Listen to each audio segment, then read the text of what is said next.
একজন শিক্ষিত মানুষ, জ্ঞানী মানুষ, আদর্শ মানুষ, তার হাতে যদি একটা আলোর মশাল দেয়, এই মশাল নিয়ে যাওয়ার সময় অন্ধকার রাতে আরো 2-4 জনকে ডেকে পথ দেখিয়ে সে তার বাড়িতে পৌঁছিয়ে দেবে।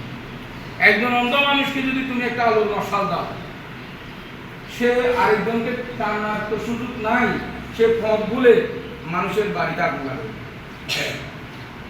এখানে শিক্ষা এবং অশিক্ষার মধ্যে, শিক্ষিত এবং মূর্খদের মধ্যে পার্থক্য এখানে। সুতরাং শুধু পড়ালেখা করলে শিক্ষিত হওয়া যাবে না বা শিক্ষিত বলা যায় না।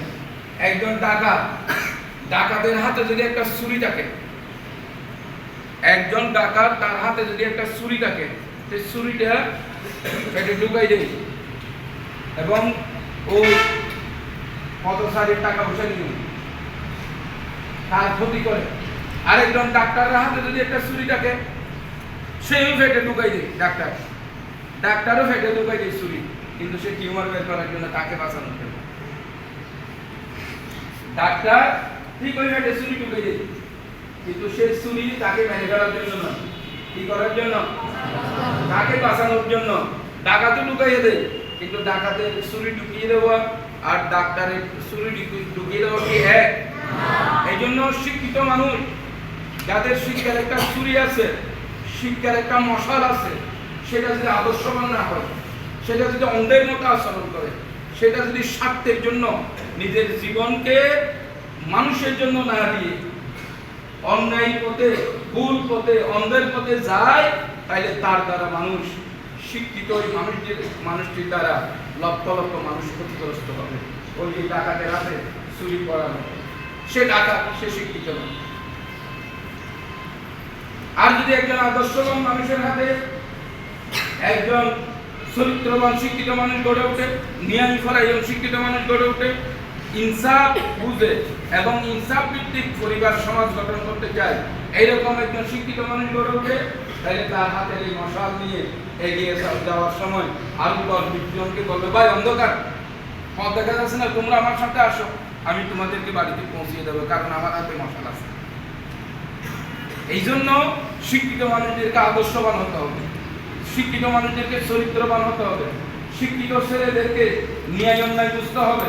তারা ভুল করতে পারবে না, ভুল যদি করেও ফেলে হঠাৎ বুঝতে হবে আমি ভুল করেছি, আমাকে ক্ষমা করেন, আমি আমার এই ভুল থেকে আমি ফিরে আসতে চাই।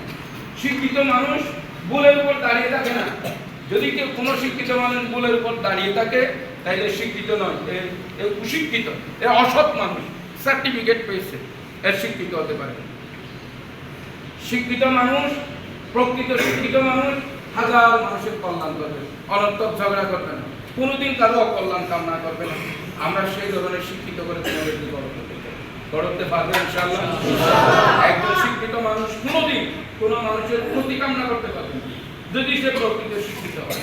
এখন আমাদের পরিবারে যে শিক্ষিত হয়েছে, সৈন্যদের সম্পত্তি নিতে দখল করে নিয়ে যাবে, অন্যদেরকে টকাইয়া নিতে শেখাইতে চাই, আরেকজনকে সুবিধা দিতে চাই না, সবগুলো সুবিধা নিতে চাই, আর ক্ষমতা বেশি, তার পরিস্থিতি বেশি, সে বেশি কুক্ষিগত করতে চাই না। এই কাজ আমরা কখনো করবো না ইনশাআল্লাহ। আমরা আমাদের ভাইয়ের অধিকার নিশ্চিত করব, আমরা আমাদের বোনের হক নিশ্চিত করব, আমরা পিতামাতার দায়িত্ব সঠিকভাবে পালন করব, তাইলেই আমরা হব প্রকৃত। যদি তুমি শিক্ষিত ঝগড়া করো অনর্থক কোনো কারণ ছাড়া, একজন আরেকজনের সামান্য বিষয় নিয়ে ঝগড়া করে দিলা, গালিগালাজ করলা, আরেকজনকে মনে কষ্ট দিলা, এই যে পিতাই নাম বিভিন্ন নামে ডাকলাম, কল নেই করলাম, এগুলো আমাদের জন্য কোনোদিন শিক্ষিত ছেলেদের আচরণ হতে পারে না। আমার কারণে কোনোদিন কারো ক্ষতি হোক, এটা একজন শিক্ষিত লোক চিন্তা করে করে পথ চলবে যে আমার কারণে কোনোদিন কারো ক্ষতি হতে পারবে না। আমার কারণে আমার শিক্ষক কষ্ট পেতে পারবে না, আমার কারণে আমার পিতামাতা কষ্ট পেতে পারবে না, আমার কারণে আমার সমাজের কোনো মানুষ কষ্ট পেতে পারবে না। তাইলে তার হাতে শিক্ষার আলো থাকবে, প্রকৃত শিক্ষার আলো, সে সমাজকে, দেশকে আলো দিবে, সে পুরা জাতিকে আলো দিবে। তার হাতে ডাক্তারের ছুরি থাকবে, ঠিকই থাকবে, কিন্তু সে রোগীকে বাঁচানোর জন্য। তার হাতে যদি শিক্ষিত হয়ে যদি সে অসৎ হয়, তার হাতে শিক্ষার যে আলো থাকবে সেটা আর আলো থাকবে না, সেটা অন্ধের হাতে মশাল থাকার মতো হবে।